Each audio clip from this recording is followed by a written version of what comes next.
And, so part of what Trump is doing is he's already in the denial stage. Oh, grocery prices are down. That's just, excuse me, bullshit, and everybody goes to the store, which Trump doesn't. So maybe no.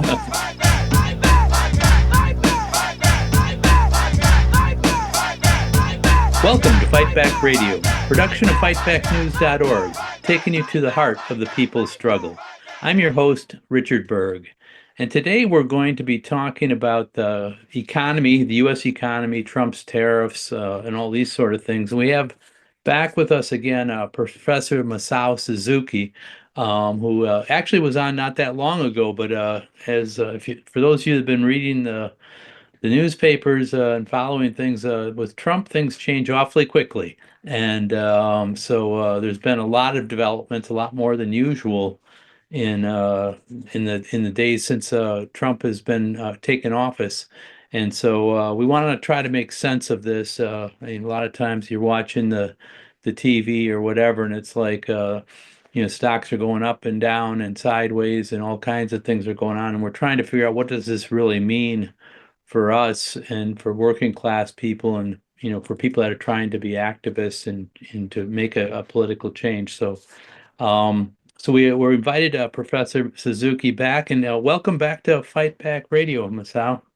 Oh, thank you, Richard. It's good to be back. Well, yes, well, it's trying times for sure. Yeah, trying times. I do find myself more popular, but that's because of not because of all the good stuff going on, but all of the not so good stuff going on. So anyway, I did want to one of the first questions you mentioned is there's a lot of uncertainty and chaos everywhere, even, or one might say, especially in the White House. Do they have a strategy or plan? And I just wanted to say before I get to this, things really change day to day. China notched up its retaliation yesterday. NVIDIA, the big AI chip maker, their headquarters is actually just a few miles from where I live. They released the report on future earnings later today. So things in the stock market, for example, might be different tomorrow, and in the world economy might be very different, even though you said that this is going to be released in 4 days, but a lot can happen in 4 days. Now in the what I sometimes term, from an economic point of view, at least the age of Trump. So you asked, one of the questions you asked is, given all the chaos that's going on, do they have a strategy or a plan? And I think what Trump has is a viewpoint or an ideology. I'm not so sure, and I think most commentators would agree, well, except some of his minions, that he doesn't really have a plan, and it doesn't really make sense to tariff the whole world and then next day say, oh, I'm suspending them for 90 days. And now he's evidently holding negotiations. He's meeting with the Japanese. He met with Israeli leader Netanyahu, and then he's going to be meeting with the right-wing Italian leader soon. But it doesn't make sense to really tariff all these people, take it off, and then now evidently what he's going to be trying to do is get them to restrict their economic ties with China as part of his trade war with China. I mean, I'm sure some people on the internet are saying that's his genius, but I don't know of any, negotiating tactic where you bonk someone over the head and then you say you're sorry, and then, oh, by the way, I want you to do this favor. Anyway, so, go ahead. I wanted to ask you a little bit about, maybe it'd be helpful to get some background about how we got here, in terms of There's over the years, if you go back to the early 20th century, the British were, probably the main players in the economy. And, then after World War II, and, there was, some stuff with Nixon. And, could you talk a little bit about some of the history of, the international world economy and how Okay. the U.S. fit into it, and, leading up to what Trump's trying to do right now? Yeah. So, I mean, it is true that Trump has, even with his rollbacks and exceptions and everything, the flat across the board tariffs, the tariffs on steel and aluminum, the tariffs on, well, I guess I can't even remember he's done so many things, but taking all of the tariffs together, Trump has raised the average tariff level for the US, which, I read different things and I'm not an international trade expert, was somewhere between 1 and 3% on average. And part of that is because a lot of imports of goods to the United States have historically had zero tariffs. Because why would you want to tariff something that you cannot make in the United States?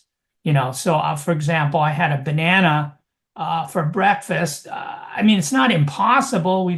There are a few bananas grown, not for commercial sale in Hawaii. We could build gigantic hot houses and grow the banana trees ourselves, but then we'd have $5 a bananas. It doesn't make any sense. So, but now we're going to have 10% tariffs on, on everything, at least, including bananas. So, but before we would have very low often zero tariffs on a majority of goods that were actually coming, a majority by the types of goods. So bananas, orange juice, fish, etc. So raising it to 10% across the board is actually a really big break. And a lot of commentators, if you've listened to stuff, they'll sort of refer back to the last big hike in tariffs, which was the Smoot-Hawley tariffs in 1930. That didn't start the Great Depression, but economists differ on, how much harm they did or not. And in fact, the tariffs also did not cover all U.S. good imports. It's sort of different. Now, for me, I think the most important thing or historical analogy is actually when Nixon basically took the United States off of the Bretton Woods monetary agreement in 1971. And so what happened going back is two things were established in the wake of, actually, even before the end of World War II, because part of the interwar economic instability in the capitalist world between World War I and World War II, which of course had the Great Depression, which affected virtually every major capitalist economy, was the breakdown of the old international monetary order, which was centered around Britain and the gold standard. And so what the Bretton Woods, which is named after some hotel resort, I think, in Vermont, here in the United States, that the US and Britain and other countries met to set up a post-war architecture. And at the core of that monetary system was the US dollar. And so it was a semi-gold standard in the sense that the US dollar the value was set in gold. So it was 35 US dollars equaled 1 ounce of gold. And then every other country in the world set their currencies, not every other country, all the other capitalist countries, set their currency value in terms of the US dollar. And that meant two things. One is that other countries didn't have to hold a bunch of gold. Instead, they had to hold dollars. And the advantage is it's easier to do things with dollars. You can buy all kinds of stuff, right? When you have money, you can't really buy anything when you have gold bullion directly. You have to sell it and get money and then buy something else. So it helped sort of lubricate the world economy, but it also put the U.S. as the central um, uh, monetary currency. And so it really advantaged the United States. And what happened is there was a lot of pressure because U.S. was running big trade deficits, and that meant more dollars were going into the hands of other countries because a trade deficit means we buy more than we sell. So on net, since we're buying more, it means we're getting more stuff, right? And the rest of the world is getting more dollars. But then because of that convertibility, major countries, in particular, my memory, and I'm studying this in retrospect because I wasn't studying economics in 1971, is the French under their, sort of nationalist, I don't think he'd object to that, nationalist leader, de Gaulle, started cashing out their dollars for gold. And so there was sort of a run on the U.S. gold supply, so it couldn't really back the dollar anymore. And so Nixon said, okay, we're going to give it up and we're not going to do that. And that led to 10 or 15 years of monetary instability. So if you're an investor, which I'm not, we can talk about it later, this break now, what Trump is breaking is a whole post-World War II. First, the General Agreement on Tariffs and Trade, and then the World Trade Organization, which the U.S. was central in setting up, breaking that system. So at the worst, you could reasonably have 10 to 15 years of economic and financial instability. And so that was one thing about the 70s. Stocks didn't do well and bonds didn't do well. And, 3 day or a week isn't the same as a decade, but we've been seeing some of the same things. So, and I remember those days. So it is. So yeah. So okay. So let me ask you first. So you mentioned two big shifts in the U.S. economy. One is right after World War II, the Bretton Woods thing, and I've read a little bit about that too. I mean, like John Maynard Keynes, the British economist, was there and didn't like it, but kind of had to suck it up because the U.S. was strong at that time, and um, and so I guess my question is, what's the advantage of for the United States, which it seems to be a huge advantage, but why does having everything tied to the U.S. dollar, why does that help the United States? And then when my follow-up question then is when Nixon changed it and took us off that standard, there was instability, but the U.S. remained the dominant world power, and the dollar remained the main power even after it was taken off the gold standard. Why was that? Well, it wasn't easy. I mean, the U.S. Because it was really, in my view, it was sort of a 1, 2, 3 punch that happened. One was the U.S. basically gave up on the Bretton Woods, but you can't do Bretton Woods. So he introduced the flexible exchange rate system we see today. And a lot of people were not happy, especially in the beginning, because you have these big fluctuations in currency values. The second thing that happened, and this is somewhat analogous, although it was very different, but economically, you had the whole OPEC oil embargo on the U.S. and other Western countries in reaction to the Israeli Israeli-Arab War of 1973, and oil prices tripled. It had a big impact on the U.S. because the U.S. was the world's largest oil importer. Now we're actually a net exporter of oil. And we were much more, our whole economy was much more oil dependent than it is today. So for example, back in the 1970s, 20 miles a gallon was that was a efficient car. So a lot of US cars are running around with 10 mile again. It wasn't uncommon, 10 miles per gallon. And now it'd be like, well, you better have a Hummer for that mileage. Um, and so anyway, and also electricity was being produced with oil, heating, etc. And so it had a big shock. And then the third one, and I think this is important, it was a political shock, is the defeat of the US-backed government in South Vietnam, and of course the very hurried withdrawal of U.S. Soldiers and diplomats and friends and stuff. And there's a famous or infamous photo of this helicopter taking off from the U.S.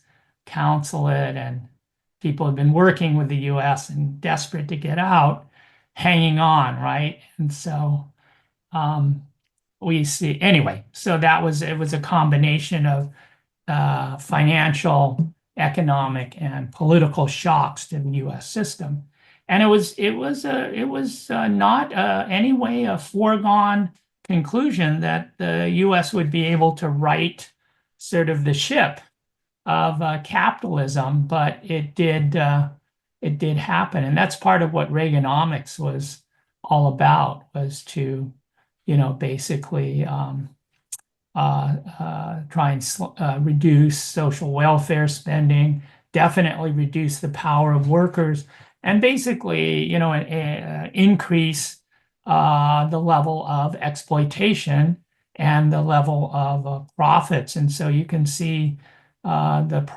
corporate profit sector from the 80s, and even, it depends on how you measure it, even going back to the 70s, really starting to take off around that time. And so that's what helped to give a second boost to the US economy.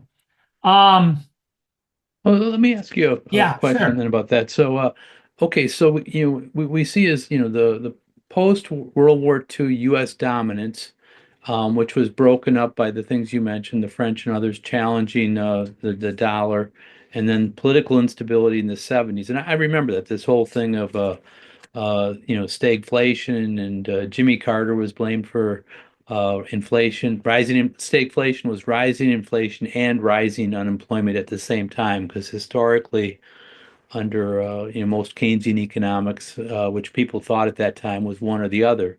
But then Reagan comes in, and we have a consensus from both major American political parties that we want to have a neoliberal kind of view. So it's smaller government, more privatization, and this, while it's not good, the working class doesn't do well over this period, and maybe you can speak to that a little bit.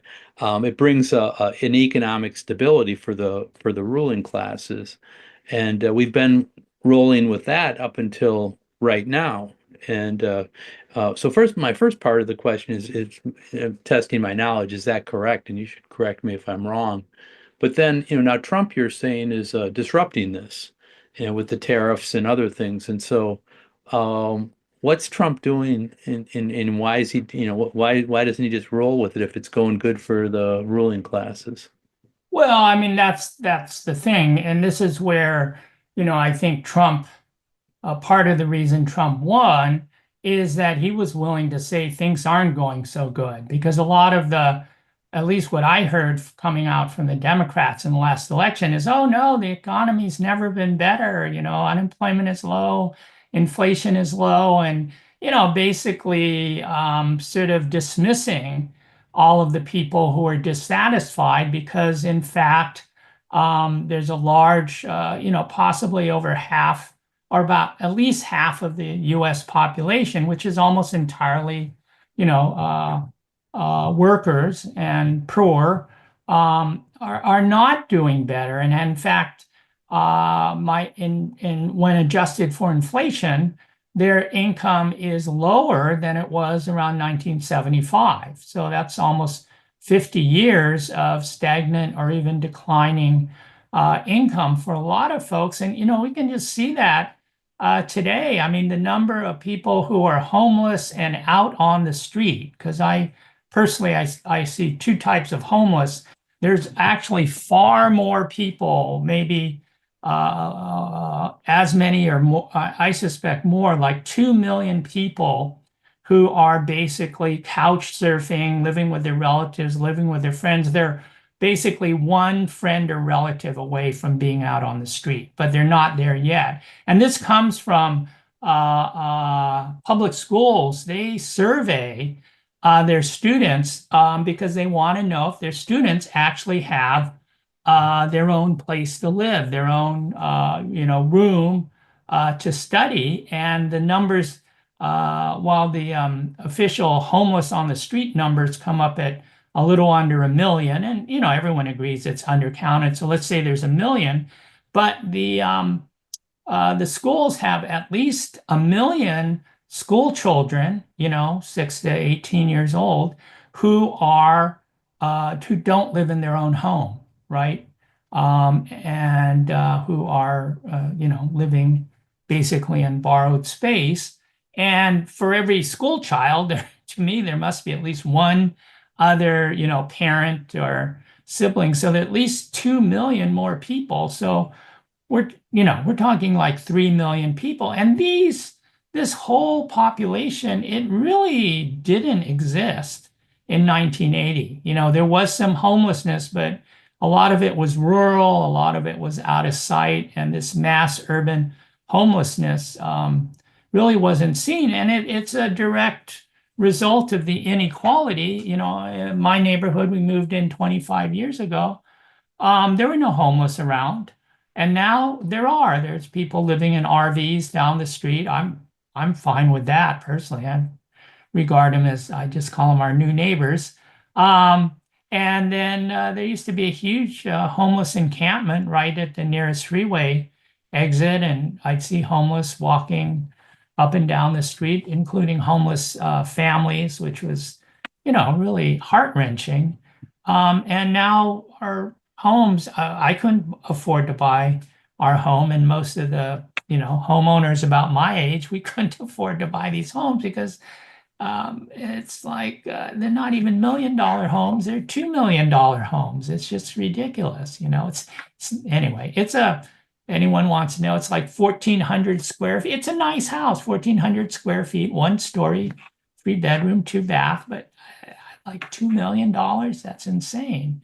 Oh, But they go hand in hand. This extreme wealth, at least on paper, on one hand, we're not even in the wealthiest, 10%. And then on the other hand, you have this extreme poverty. And then for every extreme poverty or homeless or near homeless, there's many more people who are in a home, but they're not eating right. They're,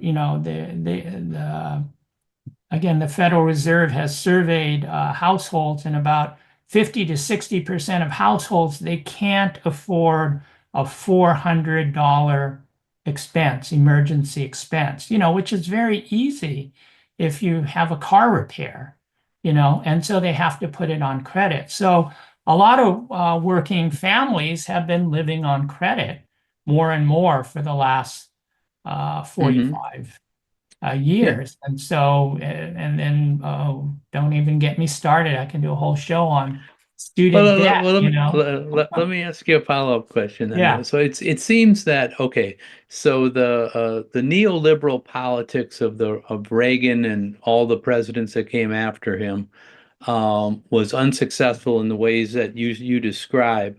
But it seems to me that President Trump is not moving away from some of the neoliberal plans of, so in other words, he's talking about downsizing government, just like, privatizing, the same as Ronald Reagan and everybody after him said the same thing and kept pushing at that. And he probably even started with Carter at the end of Jimmy Carter at the end of his term.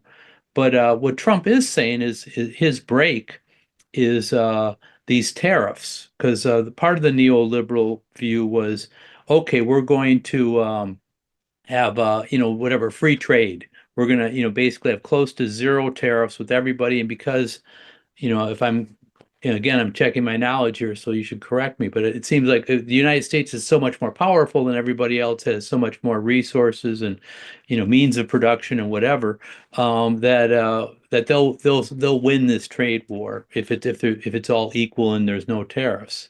And so Trump's coming back and you're not changing the neoliberal domestic budget or plan, maybe even making it worse, but on the international level, he's saying we're going to have tariffs and taxes. And so, how is that going to help a homeless person, or even a rich person for that matter? What's he hoping to do by all this?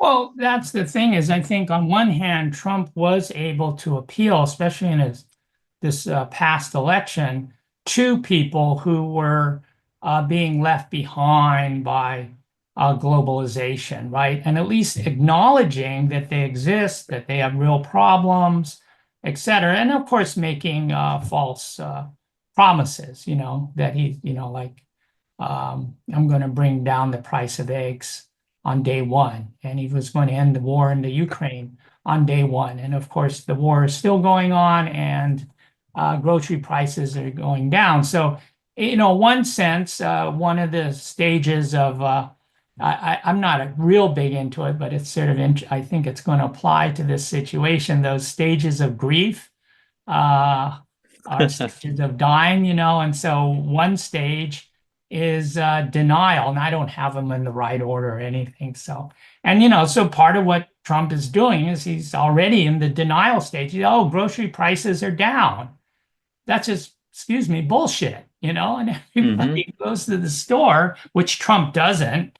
So maybe it's a no, because he does actually believe some of this stuff. So maybe he believes that they're down, or maybe people are telling him they're down because that's what he wants to hear. But they're not. And all you have to do is go to the grocery store. And my wife and I don't eat many eggs, or at least we don't eat many at home. And I'm like, oh shit. And I mean, it's not California's higher, but still $10 for a dozen eggs. And I'm like, I remember when they were like between $1 and $2. I just lost it somewhere. It's pretty rough. Yeah. So anyway, one of the things, and I wrote an article, and people can check it out, is a lot of times, a lot of these commentators have said, oh, Trump's tariff thing is like crazy or bizarre or stupid. And I think this is one thing, it's not the only thing, but it's one thing where Trump actually has an ideological commitment, and that is to tariffs, that he has been a tariff man since the 80s. He was really upset about Japanese imported cars, right? And he was calling for tariffs and restrictions on Japanese imports. And I think he's really committed to that. Unlike, he was originally, back then in the 80s, he was a Democrat, right? Now he's a Republican and president. He used to be pro-choice 40 years ago, and now he's the most successful anti-abortion president, ever. And so there's a lot of things he has changed on. But the tariffs are actually one of his core beliefs. And he hasn't been the only one. There's a strain of this sort of right-wing nationalism. Pat Buchanan, who was very opposed to NAFTA. Ross Perot, who ran I think in 92 against Clinton and Bush. Those were sort of early versions of what Trump is actually carrying out now. So it has been a part of the ruling circles has been more let's go full-on tariff. But it also represents sort of a pulling back, from the U.S. empire. And that's why it hasn't been a majority up until what's happened under Trump.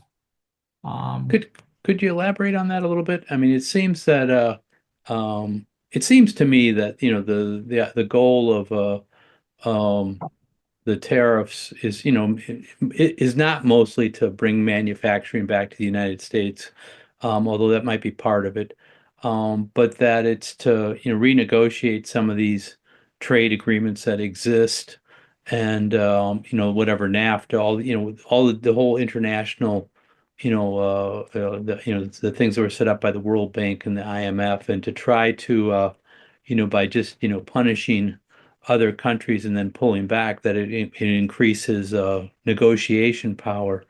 But I'm not, I guess I'm trying to figure out what's Trump doing here, and what's his end game?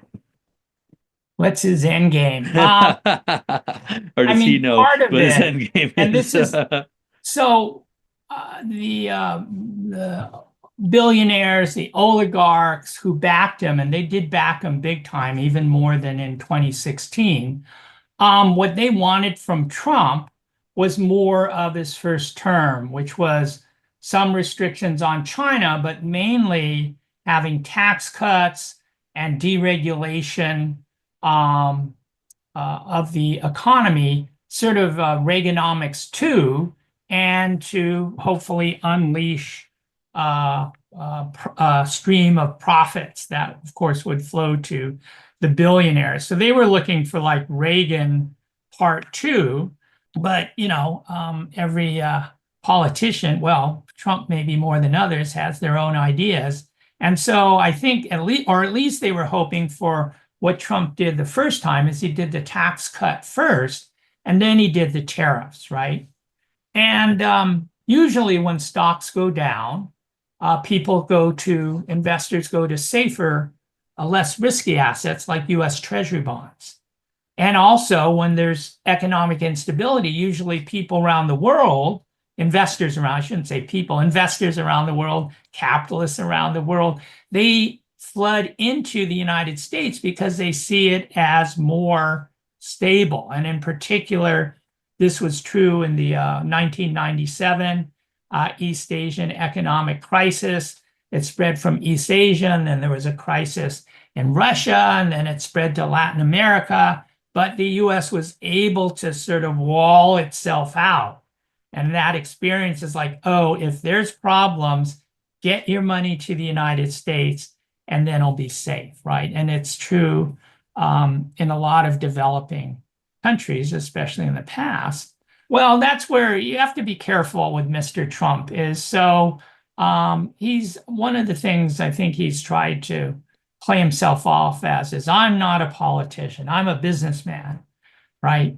And to some degree, there's some truth in it, but you have to remember Trump is a very slimy businessman, and there's an old businessman technique known as bait and switch, right? And so you have to remember, so for a month or so, he was talking about, I'm going to impose reciprocal tariffs, right? And so a lot of investors knew that, well, if US tariffs are 1% to 3%, but most of the other countries in the world, their tariffs, if they're higher, are only like 3 or 4 or 5%, right? So even if you do true reciprocal tariffs, it might double the US tariff level, but it's nothing like what Trump imposed, because in fact, his original tariffs back on Liberation Day, which was 15 days ago, it seems like an eternity, it's based on trade deficits. So Trump, his own view is really, we want no trade deficits with anyone. And this is sort of the thinking on this. It goes back like 400 or 500 years to mercantilism, which was the main economic theory during what Marx called primitive accumulation stage of capitalism, where merchants were gathering wealth through the settlement and trade with North America through slavery in South America, Caribbean, North America, right? And then Hmm. trade with Asia, mainly in particular China. And it was that wealth, and it was also the looting of the great treasures of the Aztec and Inca empires here in the New World. That all laid the sort of basis for the industrialization that was to come. So during that period, there was a lot of trade barriers. That was the norm. And so that's why, in fact, if you go back, it's interesting. There's the group here. I'm not sure they're in Chicago, the 50501. They're having a commemoration of the American Revolution uh, Saturday. I'm going to check it out. And they're anti-Trump. That's good enough for me as a start. And anyway, if you read a lot of it, there's all these grievances about the King of England won't let us trade with this, won't let us trade with that, charges tariffs, da da da da da da da, charges taxes, and so it was quite the norm back then. But what happened when, especially starting with Great Britain, as it emerged as the world's leading economic power, financial power, technological power, in the first part of the 1800s, it switched over to free trade, right? Because England long had restrictionist stuff. And so in many ways, he talks openly about wanting to go back to the era of McKinley. He wants to do away with the DEI stuff and basically roll back the whole civil rights movement, and so it's just a matter of how far back you want to go. But in his trade thinking, it goes way back kind of thing. So Yeah. there is a logic to it. Now, the problem, and so in my view, it's not just going back, it's also how do you react to sort of the relative declining power and absolute declining standard of living of many Americans, is that, rather than you could have an approach of you try and fix the problems and move forward, or you try and go backwards, to the good old days. And the problem is, I mean, some of this stuff that Trump and his cabinet members, his fellow billionaire Wall Street people, I mean, it is really dystopian, just as they have that series, The Handmaid's Tale, right? It's a very dystopian view of the status of women in the future American. I mean, I'm telling you from an economic point of view, some of his, like Lutnick, he's the Commerce Secretary. I mean, he has a vision, he said it, a vision of hundreds of thousands of Americans screwing in screws on iPhones, and I'm like, I don't know about you and your family and relatives and stuff. That's certainly not the vision I had for my daughter or her kids of, getting a job for Apple or maybe for Foxconn, who actually assembles this stuff, uh, and screwing it in, and I have this joke about, actually behind all of Trump's attacks on higher education, it's not just DEI, he's actually against STEM, science, technology, engineering, and math, because he wants to replace STEM majors with screw majors. Sorry. All right. So No, anyway, well, you got he's to try and get him a certainly, laugh in the age of yeah, Trump. yeah. Well, no, it's true. He's certainly dismantling education in the country Yeah, too. But I want to ask you about a different piece sure. of the economy, if I can. Just yesterday, and you mentioned maybe this disclaimer, things change quick here, um, but the Federal Reserve Board chairman was in Chicago, and he spoke to the Economic Club of Chicago, and it's Jerome Powell's the chair, and I think he was appointed by Trump. Then Trump tried to fire him, and Powell has said, look, we're independent and blah blah blah. But they were asked, Trump has asked him to lower interest rates, and he's refused up till now.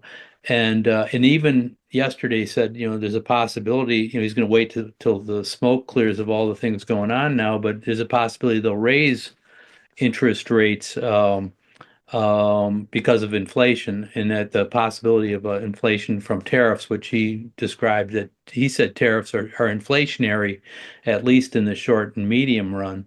And so, could you comment on the Federal Reserve chairman's comments, and does he make sense? And then secondly, maybe if you could talk a little bit about interest rates and how that fits into all this discussion of economy. Well, tariffs, at least in the short run, are certainly inflationary because tariffs are a type of sales tax, is the closest thing I would say, that is just placed on imported things. And I think everybody knows if you raise this general sales tax, or if you raise the gasoline tax, I don't know if even every state has it, on the price of gas, what's going to happen to the price of gas? It's going to go up, right? Because you're layering this tax on top of the regular price, right? So on top of the cost coming of production and then transport here, and then a profit markup for the importer, then you're going to lay a tax on top of that, right? And so, of course, yeah, prices are going to go up, and some companies are already saying that. Some of them are considering doing import surcharge stuff, adding it, to the price separately, and that would be sort of a political thing, because it's like, oh yeah, the price went up, but it's not me, it's not Ford, it's Trump. So it is undoubtedly inflationary.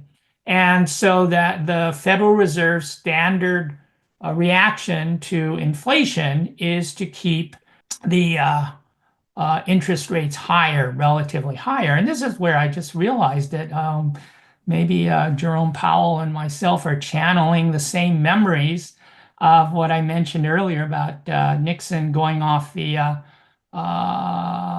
Bretton Woods agreement. Is one of the things Nixon did is he pressured the Fed chair at that time to keep interest rates low.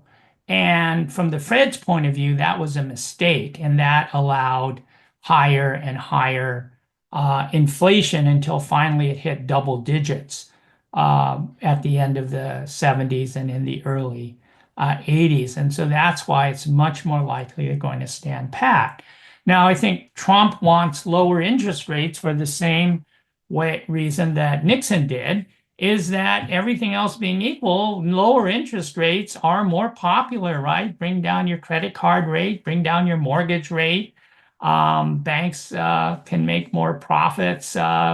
Companies can sell more on credit.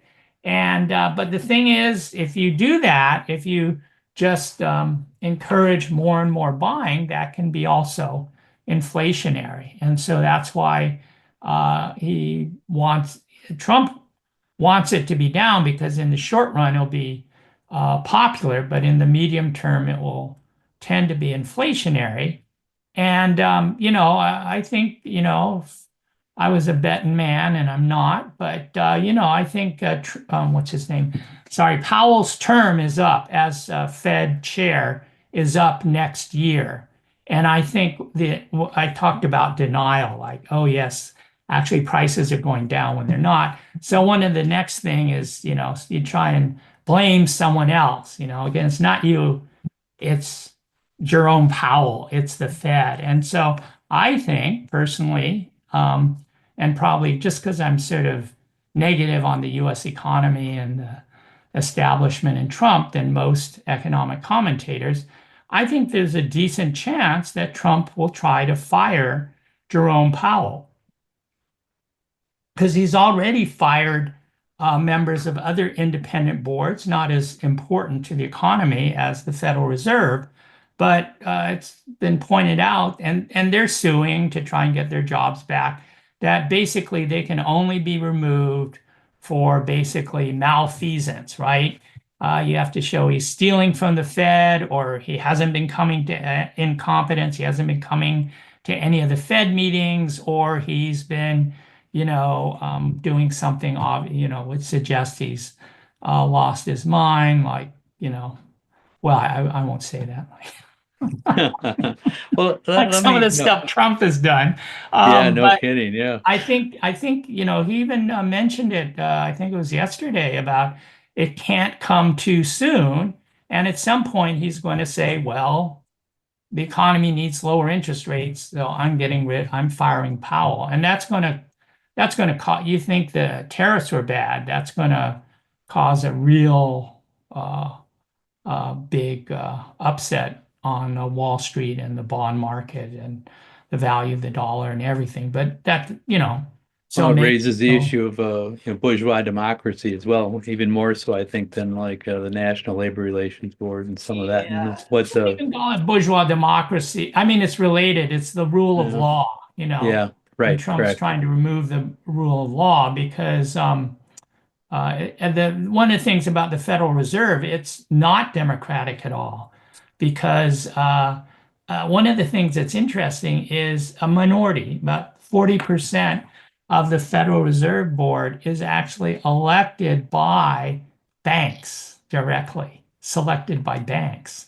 right? So you have this private-public partnership where banks get to determine their own interest rate. That'd be like if you had a minimum wage board, right? And 40% of the seats on the minimum wage board was held by union representatives, right? And they Well, could they could raise the I minimum think that wage. I'm for that. Yeah, I know you'd be for that, but that's not going to happen. Don't hold your breath, Richard. I mean, I know everybody knows that, but it's a very unusual meaning it's different from all other arrangements. But it's no surprise because it shows like who's really in charge. Sometimes indirectly, but sometimes directly. It's big businesses, it's Wall Street. And the Yeah, banks, the biggest banks, they are Wall Street, right? yeah. Let me pivot a little bit here again. I want Sure. to ask you about the US's relationship on with these tariffs with US allies, particularly I'm looking at Mexico and Canada, I think, but also Europe, where places where the United States has had certainly there's been competition here and there, but it's been a relatively friendly agreement. They've all been wrestled into these neoliberal low tariff kind of things in one way or another, depending, each has their own story, I think. But Trump has really, fired some shots across the bow, to not just to, Canada and Mexico and other countries, but then, you mentioned they're meeting with Japan now, but Europe, at least, the rhetoric coming out of Europe, the politicians were shocked at how the U.S. has approached them. Why is he doing that? And what's going on there? Well, one of the things, and this is why I think it's Europe is a little different from Canada and Mexico. So the tension with Europe actually goes back to the Nixon era, in that right after World War II, there were two things. I mean, one, the US was the biggest capitalist economy, and it had been the single biggest one probably for 40 or 50 years. But World War II devastated all of the other major capitalist countries: Japan, Germany, France, United Kingdom, Italy. They were all more or less devastated by the war. So that's why the US had a real sort of open field, no competition, sort of like a monopoly in terms of trade, technology, and manufacturing. And by the early 70s, Germany and Japan had largely recovered and started to overtake the US in some areas. So that's why the Japanese, at a certain point, they started producing more cars than the United States, even though they were small, half the size of the United States, and then exporting, all over the world. And that's originally what got Mr. Trump set up. So there's been some ideological, and economic ties based on being major capitalists, and for Western Europe being former colonial powers. And there's still, they still have some sort of colonies, depending on how your point of view. Like Greenland, was a colony of Denmark right up until, I don't know, 20, 30, 40 years ago. And even then, most Greenlanders, is very clear they want to be independent. Because, what is the common history between Greenland and Denmark? Well, the common history is Danish colonialism, right? Um, and well, of course, it's Yeah. different from the anyway. So that tension has been there, and there's also a lot of times they talk about Europe, but there's the European Union, and then there's Britain, and even within the European Union, there's tension. There's a couple countries that are definitely want to be friendlier with Russia. There's a larger number, but not to the same extent, want to be open to China, at least economically. And then there's these sort of hardcore, mainly former colonial powers in the West who were, 100% pro-American until America wasn't there, and I mean, it's just, it's sort of shocking the way Trump has treated some of the Europeans, and it has a big impact, like what happened with Zelensky. I mean, I'm sure you saw that video clip. Yeah, of course. Yeah. And I saw it, and I mean, everybody saw it around the world. And Trump says he wants to have people come in and negotiate it, and part of the thing is, well, Jesus Christ, well, or whatever, depending on your upbringing, is, do I want to take the chance of being treated like Zelensky, So I Well, just want to say go ahead, that go the ahead. conflict is longstanding, and then it's it's getting exacerbated right now because of Trump basically saying, I'm gonna, pull out of NATO. I'm gonna cut off all aid to the Ukraine. And which I actually don't think we should have gotten in there in the first place. But it was sort of shocking to the Western Europe in particular, and they're increasing their defense spending and so forth and so on. And then they have their own economic conflicts with the United States and with Trump in particular. Like Trump, for example, he wants to end, in Europe, they have a recognition of certain products can only come from certain areas. So that's why if you want champagne, labeled champagne, it has to come from Champagne, France, right? That region. And Trump wants to end that. And, the French are not going, this is like part of their, it's not just an economic thing, but it's part of their culture, and um, he wants to them basically to end their value-added tax, right? And that's almost every country in the world, and including some socialist countries, like I know China has a value-added tax. They get major parts of their revenue from that. They're not going to just do away with that. So that's. Oh, and then the last thing Europe, I know of, not the last thing, the other thing, they've had conflicts over U.S. Social media companies, and so that's one of the reasons Zuckerberg was, cozying up to Trump this term, is he's in a dispute with the European Union about Facebook and Instagram and the rest of its behavior in Europe, their attempts to monopolize that social media sphere and stuff. So there's conflicts that existed definitely before Trump, but Trump has, basically exacerbated a lot of it. And some of it, one indicator, not indicator, one commentator, who actually referred to the mercantilism, he said that Trump also has sort of this old colonial view of sort of dividing up the world, right? So Trump's going to take the Americas. So hence he wants Greenland, he wants Canada, he wants the Panama Canal, but he really doesn't care that much about Europe that much. And I think there's some truth to it, but we'll see how he behaves towards Asia and Africa. Well, let me ask you Misbehaving. about some of that then, because you said Canada and Mexico you thought were a little different.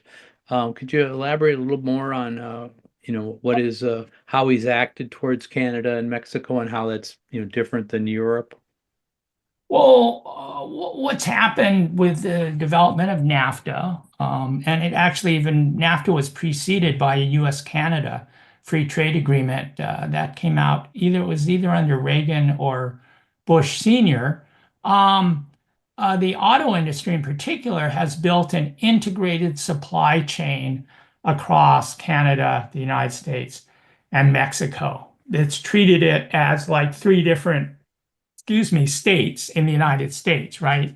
Where a company might have different parts of their supply chain in different places. And so that's very different than Europe, where the main US investments in Europe have been more aimed at the European market, whereas the US investments in Mexico and Canada are mainly aimed at the American market. So and I don't want to say what they should do, but it's going to be a much tougher row to hoe for both Mexico and Canada because they send like 70-80% of their exports to the United States, and then their exports are a much bigger part of their economy. So in Europe, if you just look at it on a country basis, their exports are really high, but they're, let's see, I can't remember if it was Belgium or the Netherlands, but their exports are like 60% of GDP.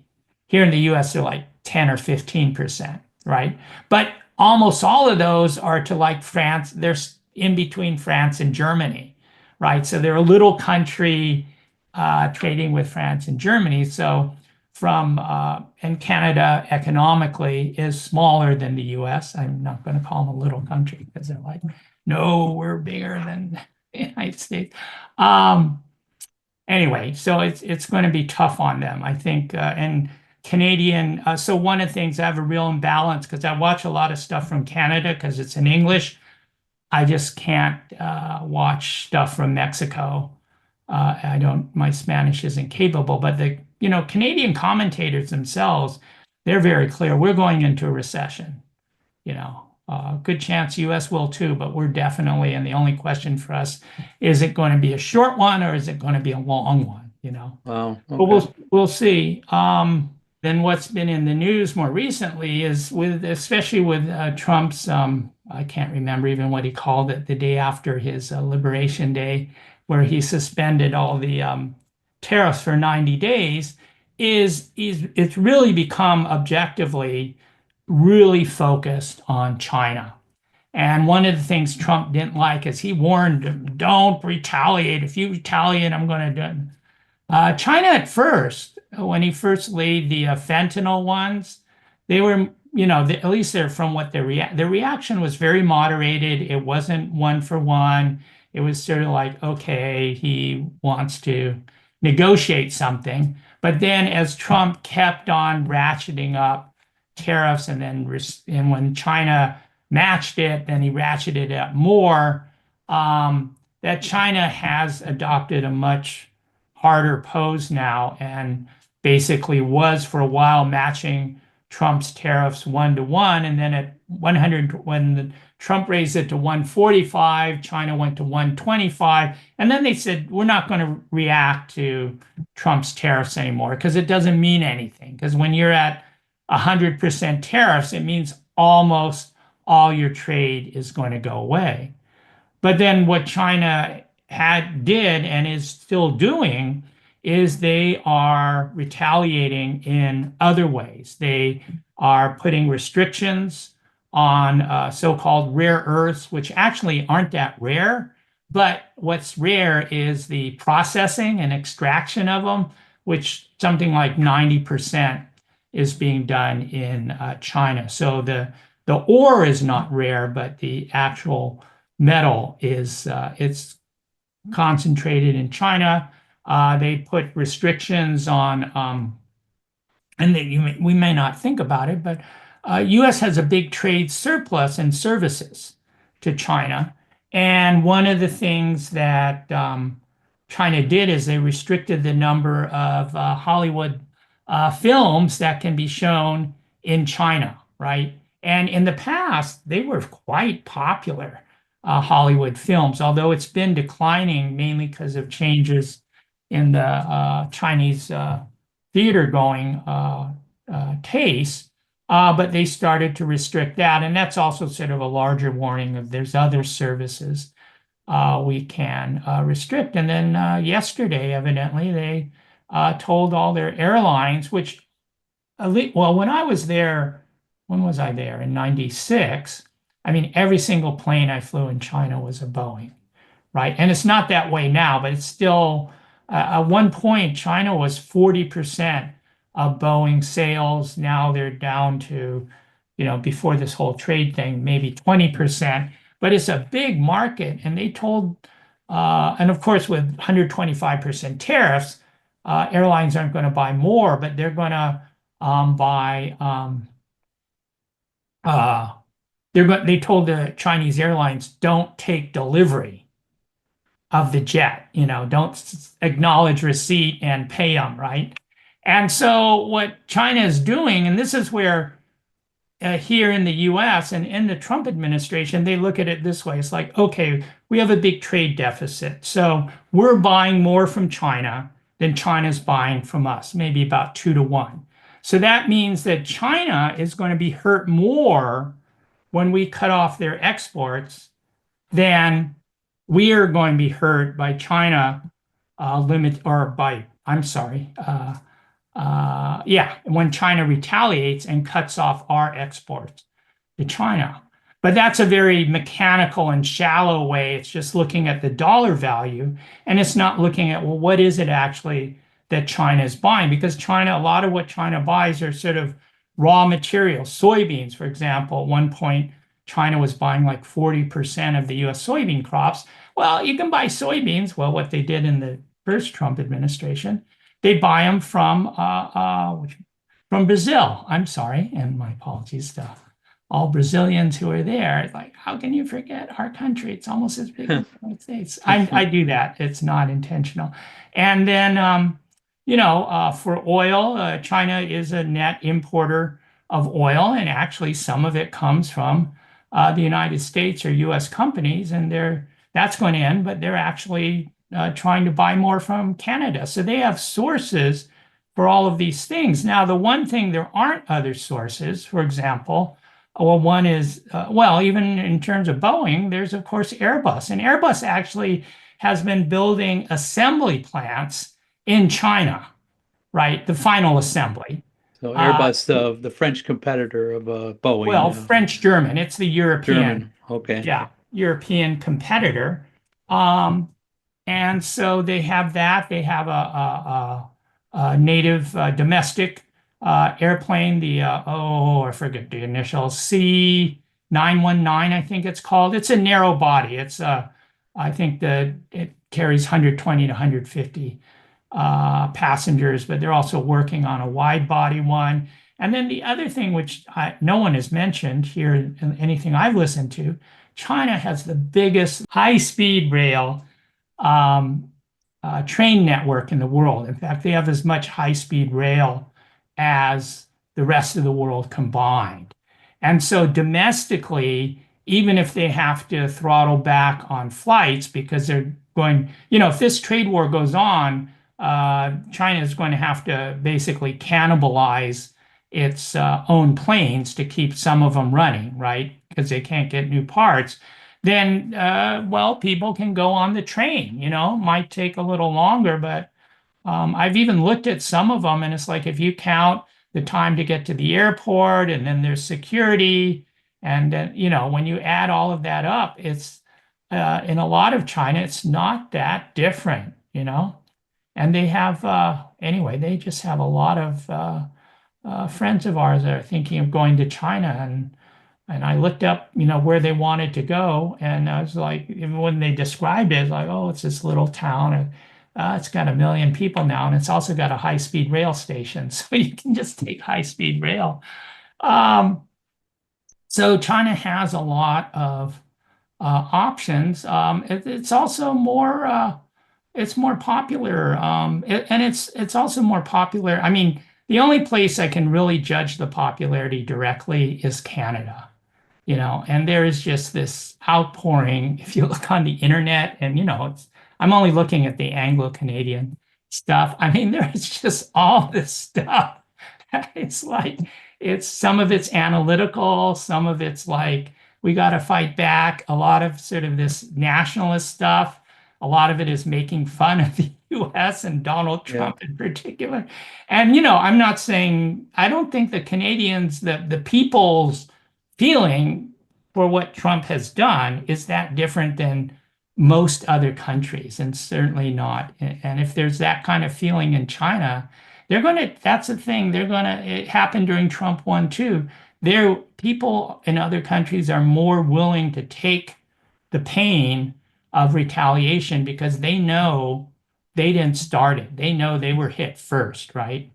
And so I think China has an advantage. And the other thing, China's been preparing for this since the first Trump administration. They've reduced the proportion of exports. It's still big. It's like 15%, maybe a little less, but they used to export more than 20% of their stuff to the United States, and they've really expanded their trade ties. In fact, I couldn't find it, but there's this very nice graphic showing linking all the countries by their largest trade partner. And at the center of the biggest group is China. And actually, the US was shown as sort of an adjunct to the Chinese trade web, right? And then Europe was more on its own. And so all these other countries, it's their biggest single, not their main, but biggest single trading partner. Well, South Korea, Japan, you know.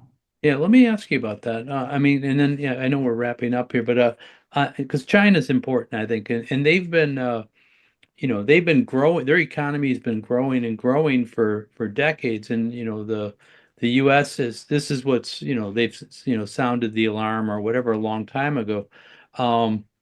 But you see in China them they're working with the BRIC countries and the expansion of that, the Belt and Road Initiative. I know right now as we're doing this interview, the president of China, Xi Jinping, is going to all kinds of different countries to talk about trade and to use Trump's tariffs and this international economic jolt or crisis or whatever it is to try to improve their medium and long-term relationships with some other countries. And it seems like the trajectory for the U.S. imperialists was a decline. It was going down, and Trump is it seems to me this is a desperation, to try to jolt things back in their direction. But I mean, well, I mean, could you comment on that and also comment on what the Chinese are doing? And is this likely? At the end of this, is this going to be better for China or better for the United States, or, maybe better for both at the expense of other countries? What should we expect? I mean, I think I think from the initial reaction of China is they didn't really want this trade fight, but if it's going to happen, and they were under no illusions that it might not happen with Trump. It was sort of like bring it on. And the trade fight. I mean, China, China has a lot of advantages that the U.S. doesn't think about or want to acknowledge. Part of it is American centrism. Part of it, there's some degree of racism. But China, first of all, because China still is a developing country, their per capita G gross domestic product and income are about one quarter that of the United States. And so, you don't want to get totally the massive cities that you see in China is not all of China. That's like still a minority, less than half of China. And in rural areas, and then in the west part of China, actually everywhere, most places away from the coast, there's a much lower level of development. And so one of the things about Chinese companies is they make products that are suitable for lower income households, and America doesn't, not anymore. I mean, China makes cheap cars. The US doesn't make any cheap cars. All the lowest cost cars in America, they're all imported. Even if they have a Ford or GM sticker on them, they're imported. And so, when I say cheap, I'm not meaning badly made either. I just mean inexpensive. And so this is a big advantage. And then secondly, the Chinese are willing to do actual trade deals like, okay, if you buy more of this, we'll buy more of that, or we'll build a port, or we'll build a railroad, or it's like dealing. And the problem is US, especially the billionaires and politicians, they don't really want to give anything, and that's why although I didn't support the TPP because it's just another the Trans-Pacific Partnership, because it's another It's a trade agreement that was, free trade agreement, and I'm not a big fan of that. But the main reason Trump dumped it is he doesn't want to give greater access to the U.S. market, and he rails about like Japan not buying U.S. cars. Well, I don't know if he's been to Japan, but a lot of U.S., what's the number one selling U.S. Car model? It's still the F-150, right? And it won't fit on a lot of Japanese streets. They're not going to buy it. And then the other question is, well, do American car makers, do they make right-hand drive cars? Because they drive on they drive on the left, and the steering wheel's on the right in Japan, as it is in Britain and some other places.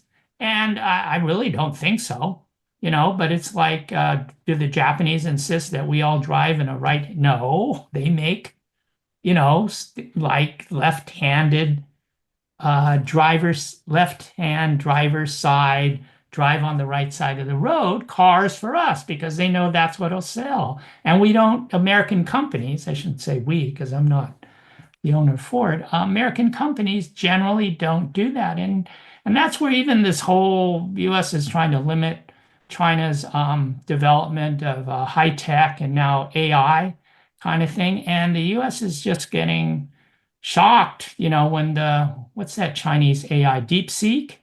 That's what it's called? I think that's right, yes. So there's three things about it. One is it was made on sort of not cutting edge, but second tier chips, right? Use a lot of them. It wasn't pretty, but they did it, So you don't need the high-end chips that the US has been restricting. Secondly, it's open source, which is very attractive to other countries, which means they can just get the software, and they do have to buy the computers and stuff, but then they can shape it on their own. They don't have to pay, royalties or things. And that's the whole US for, I'm sure any of our watchers, it used to be you could buy, like Microsoft Word, right? Now you rent it for a year at a time, right?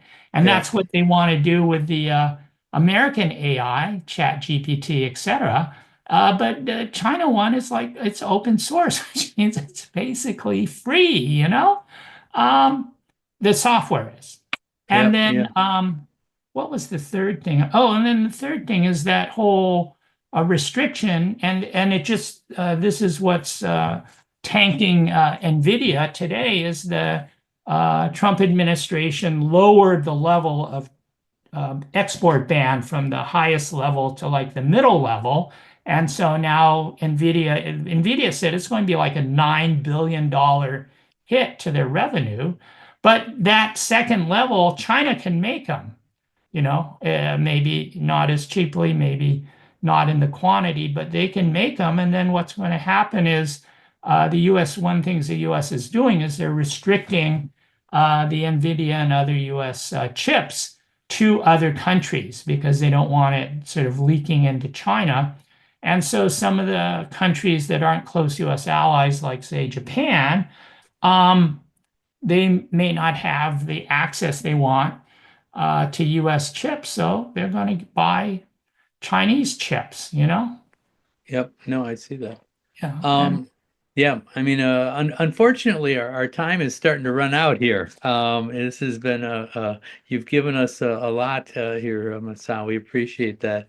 But before we end the interview, I want to give you a chance if there's anything that we haven't brought up here, or that you want to say or add, or anything you want to highlight for our Fight Back Radio listeners. yeah, I think, and I've already said this, but I want to highlight one of your questions was, what does Trump's economic strategies mean for the working class? And I think, there's two aspects to it. One is I didn't mention it because it's not really a trade thing, but you look at what's happening with Elon Musk and the whole Dodge thing and the federal workers. And the closest thing is sort of a repeat of when Reagan broke the PATCO strike in 1981, I think it was. And that was real symbol and also helped cause a period of massive decline in the U.S. Labor movement. It wasn't the only thing, but it was sort of like a signal to private corporations is you go ahead and break all the unions you can because that's cool with us. And the Doge thing, though, is different because, they have this kind of theory of they don't really have a replacement in that sense plan. It's like you break the old system. And actually, I said the worst case scenario is 15 years.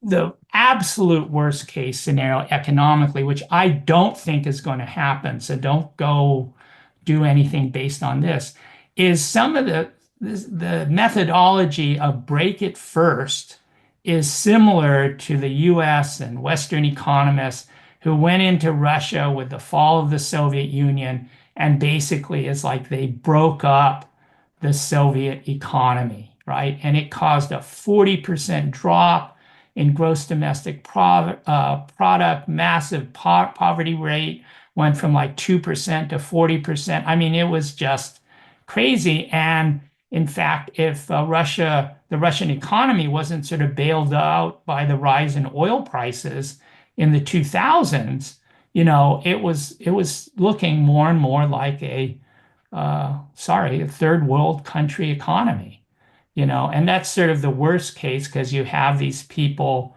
like Musk hell bent on breaking stuff. And so, anyway, but that's obviously going to be bad for the working class, in particular federal workers. I know a lot of the disproportionate number of the federal workers are veterans because they get a preference. It's just that. So you have that on one hand, and then you have, well, actually, there's three hands. You have the tariffs, which are going to raise prices, and people are already seeing it. And I think the part maybe a lot of people don't expect as much, it's also going to start to cause the unemployment rate to go up. And what's happening so far, I just checked this morning, the new claims for unemployment insurance came out, and they aren't rising.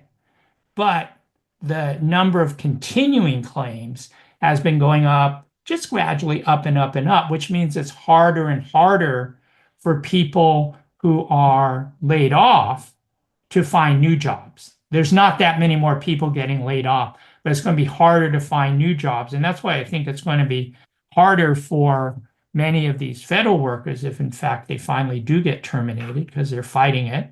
And I wish them the best of luck in that, but harder for them to get it. So those aspects between the federal cuts and the inflation and the unemployment, it's going to be initially very hard for workers here in this country. And I think there's still a number of folks who believe in Trump and believe in his vision of reestablishing manufacturing. But I think the reality is most of it, there will be some expansion in the United States of, you can produce more from plants you have, but building whole new plants, that takes years. And then even in the past, a lot of the machinery and stuff, it was also imported. So it's just not as easy to do that. And that's actually years off. And then you have to take into account, we're not talking about the highly paid, union auto worker type of job that I think that has gone away, again, mainly from automation, not imports. But it's going to be, hundreds of thousands of people screwing screws into American iPhones. I mean, that's their vision. That's Trump or Lutnick's vision, right? And so, that's not, I don't think that's anybody's vision of what they really want. But, it's also a thing of, people have to learn through their own experience. I can, sit here bad-mouthing Trump, but we will see. And so, Okay. buckle your seatbelts. Buckle your seatbelt. Well, thank you so much for being our guest, Masao, and thank you for being on Fight Back Radio. Okay, I want to thank Professor Masao Suzuki for that insightful conversation. I know Trump and his economic policies, in fact, all his policies seem bizarre and disjointed, and trying to make sense out of them sometimes is difficult. But as progressives trying to make some change, we need to figure this stuff out. And even if he's a little crazy, figure out the people around him and what their motives are. And what we can win and how we can win it. So I want to thank Professor Suzuki for some of the background and the history and insight into that.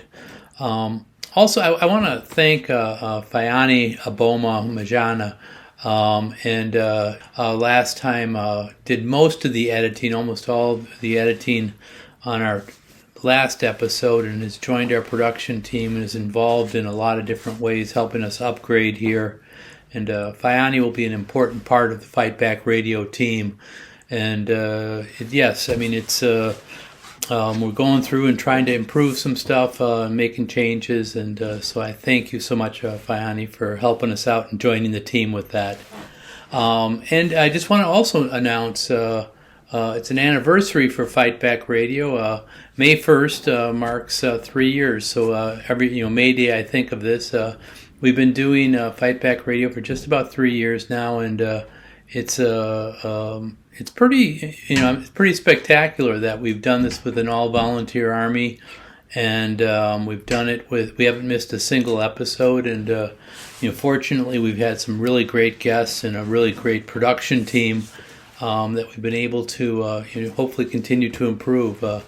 I'd like to encourage Fight Back Radio listeners to to contact us, tell us what you think about what we're doing here and how we can make it better. It's through criticism that we improve ourselves. So if you want to send an email to richard.fightbackradio@gmail.com, I'll answer the email. I promise. I do all of them, and I really appreciate what people have said and what they've told us so far.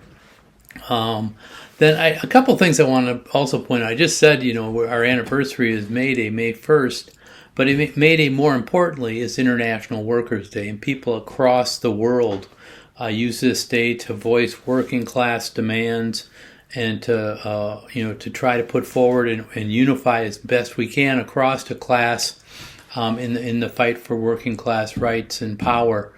And, here in the United States, back in 2006, the immigrants, took to the streets and brought May Day back to the United States, brought it back home, I would say.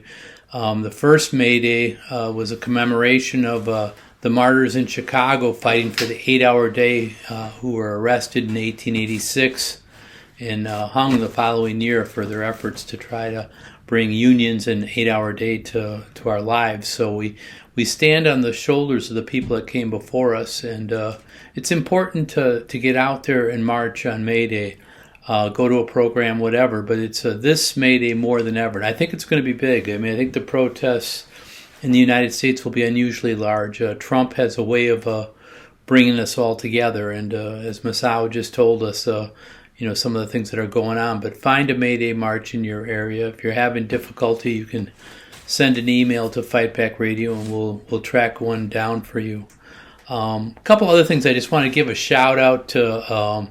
There was just in the Southwest, there was just a summit on immigration and immigrant rights, and so I want to do a shout out to the people there. Those people, you can look in Fight Back News for reports from the Southwest Summit, and I think it was an important step forward. It was legalization for all, as well as a number of other organizations came together to talk about immigrant rights, and how to organize and fight what Trump is doing. And it's kind of the tip of the spear is the Palestinians, the immigrants in the United States, our federal workers. We all those are, but everybody's coming under attack. So we need to stand together. But those are the ones that are getting hit first. Finally, I want to mention the Working Class Awards Dinner, which is going to be April 26th here in Chicago, and this is a fundraiser for Fight Back Radio. And I've mentioned this before. I'm getting the Pete Camerata Lifetime Achievement Award, so I'm so honored and proud of that. So if you're free and in Chicago, check out the Working Class Awards Dinner. It'll be 4 o'clock, April 26th at the CTU Hall. So I hope to see some of our Fight Back Radio listeners there. So finally, I want to give a shout out. I want to, before I go into the production team, I want to give Andy Koch, who does the music for Fight Back Radio and has from the start, and I usually bypass him, but I want to give Andy a shout out for the music to Fight Back Radio. But also our production team of Vince Olson, Shane Tremley, Dodd McColgan, Natalie Pranis, Vianney Aboma, Mijana, and Lane Dorsey is also new to our Fight Back Radio team. Welcome, Lane, and welcome, Vianney. So, and I'm Richard Berg for the entire Fight Back Radio team, saying until next time, all power to the people.